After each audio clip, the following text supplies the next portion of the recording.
Hey everyone, Eric here. I am the host of the Unseen Paranormal Podcast. Join me for a new episode every Wednesday as I delve into the unseen world with historians, authors, researchers, and investigators as we try to understand and make sense of the paranormal. You can listen to past and future episodes on Apple Podcasts, Spotify, Google Podcasts, iHeartRadio, Stitcher, or at unseenparanormalpodcast.com. Please like the show on Facebook and share with your friends. And remember, some of the scariest things are unseen.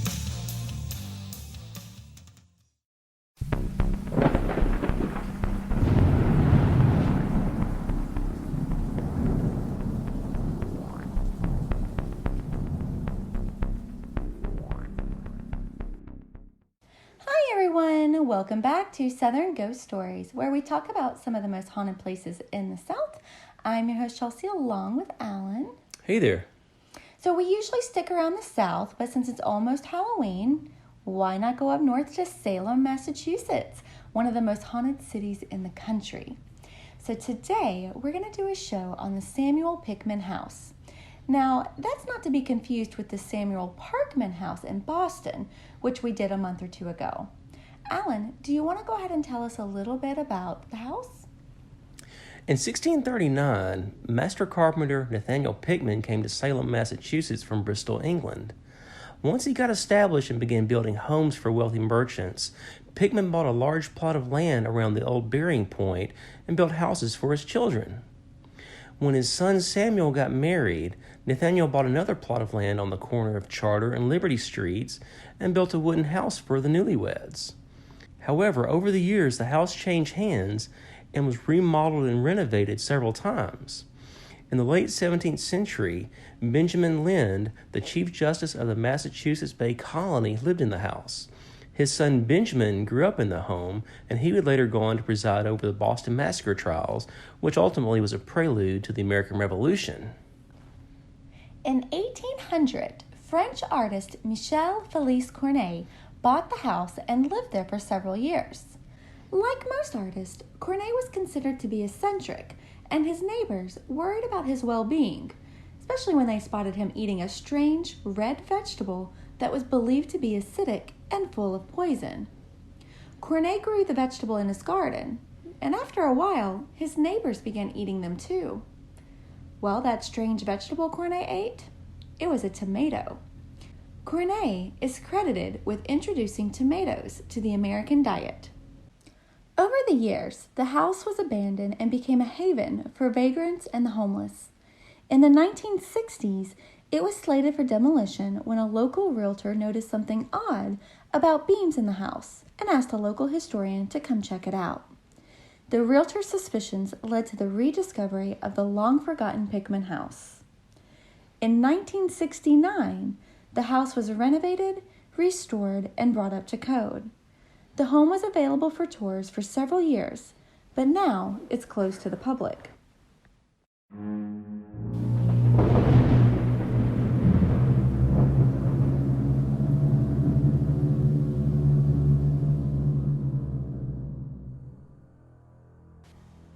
Like most old homes in New England, there are some ghost stories that go along with the Pickman House. According to Salem lore, in the late 17th century, a devout Puritan man who made a living as a dock worker moved into the home with his wife and young daughter. The family was happy for a while, but one brutal Salem winter, the man was having a hard time finding work, and the stress of providing for his family started to wear him down, and little by little, his sanity began slipping away. Due to his beliefs, he believed the Lord was testing him and thought perhaps demons were inside his home. The young man slowly went crazy and had violent outbursts towards his wife and daughter. After one testy exchange, he took his daughter to the attic and chained her to the wall and just left her there. After 2 days, his wife came to him and pleaded for him to calm down and unchain his daughter because she desperately needed water and something to eat. But he wasn't having any of it, and he was tired of listening to her too. The man violently threw his wife against a wall and knocked her unconscious. He grabbed her by her hair and drug her outside and tied her to a tree. As she struggled to regain consciousness, her husband went inside and began to heat a block of wax in a pan on the stove. Once the wax began to boil, he took the pan outside and poured it over his wife's head.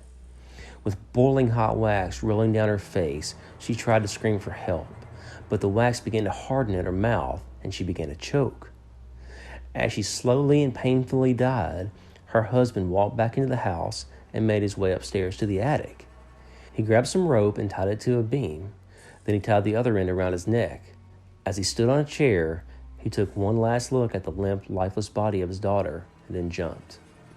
His neighbors discovered the body hanging there beside his daughter. Since the incident, people have claimed to have seen the young girl looking out of the upstairs window. In fact, it's not uncommon to take a picture of the window and see a girl staring back at you. Sometimes you can also see strange lights in the window late at night. If you go to Salem and want to see the house, it's behind the Peabody Essex Museum on Charter Street. It's centrally located to tourists as it's right behind the Old Burying Point, which is the oldest cemetery in Salem.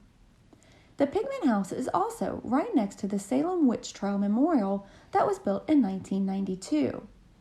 The Witch Trial Memorial is something everyone who visits Salem needs to see. Stone markers were placed in the memorial to commemorate those who were wrongly convicted of being a witch and later hanged. Salem is such a cool place, and with almost 400 years of history to draw from, I really encourage everyone to check it out. Now, because of the pandemic and all the problems with the coronavirus, Salem, it's going to be a very different experience this year. A lot of businesses are changing their hours and shutting down early, and a lot of that's been mandated from the city. So you can still go to Salem, but it's going to be a different experience, and just plan ahead so that way you can see the things you want to and make plans or reservations where needed. So we hope you enjoyed our episode on the Pickman House. If you would like to learn more about haunted locations around Salem, download the Salem Ghost Map app in iTunes and Google Play. Also be sure to check out our website, southernghoststories.com, where you can find old podcasts as well as several of the books we've written. Feel free to leave a comment or send us a message on our Facebook or Instagram accounts. Let us know about any creepy experiences you may have had, and we'd love to hear some ideas on new locations you'd like to hear about on future shows. Now, those books Chelsea mentioned are Southern Ghost Stories, Historical Hauntings, Haunted Hotels, Ghost of Gallatin, and our latest one, Murfreesboro, Spirits of Stones River. Please check out the Southern Ghost Stories Facebook page, where we still have an event left before Halloween. I'll be at the Shadow Chasers Ghost Walk in Murfreesboro on October 30th. You can find out more details on our Facebook page. Murfreesboro is a cool little town with so much history. I hope you'll come out and hang out with us on the 30th. Now be sure to subscribe and leave a 5-star review. Those reviews are very helpful, and we really appreciate everyone who's taken a few minutes to do it for us.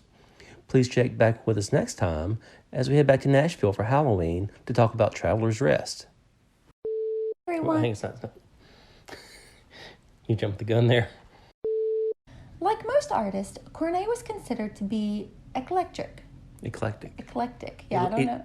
He was electric. He was electric. His paintings were electrifying. I misread it. Like most artists, Corneille